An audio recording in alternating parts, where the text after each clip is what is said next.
Mark and I met at the University of Vermont about 61, Late 61. and we were both interested in folk music, and there was a big folk music scene, as there were in many colleges, and we formed a group called the Tubadors.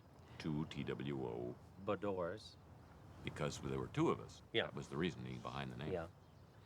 Mark was a bass, really, Sing way down bass singer, here. and I was a tenor singer up there, and so we had no lead No glue, no middle, no vocalist. So when we went down to New York to see what was happening in the biz, we were playing at a place the folk place. at the Folk Place, which was Yeah. a wonderful club at the time, and we ran into It was the flashpoint. It really Jerry. was. That was the hotbed. yeah, Yeah. everyone. It was like a big magnet. Everyone went there, and It's a mecca. he was singing. He was backing people up. He was I doing was. some- I thought I was a guitar player at the time. You know, if you have enough vibrato on those nice blue Fender guitars, you can sound like a surf king. You know, but I was drawn to the folk music as well, and I wound up down at the Folk Place and met these two guys, and I could play the guitar a little bit. I could sing kind of right in the middle there. You know, mostly just sang for myself, but. Not a bad-looking gent to boot. No, that's true. That didn't hurt. Didn't hurt. And we ended up getting together, and it just kind of It clicked. it clicked.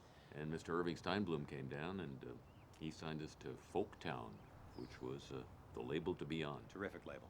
Later on, we were kind of moved down the food chain a bit to the Folk Tone label, which was a subsidiary. It was a decent label. They just didn't have the distribution. Well, they just didn't have. Well, they didn't have any no distribution. distribution at all. And the covers were printed in 2 colors instead of 4, which I noticed was a... Yeah.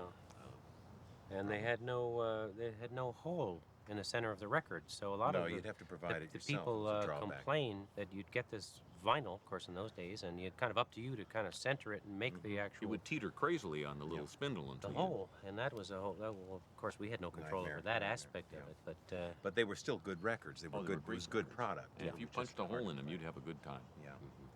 It's scary, but it's true. So do what the good book, do what the good book, do what the good book tells you to. Oh yeah, yeah, yeah.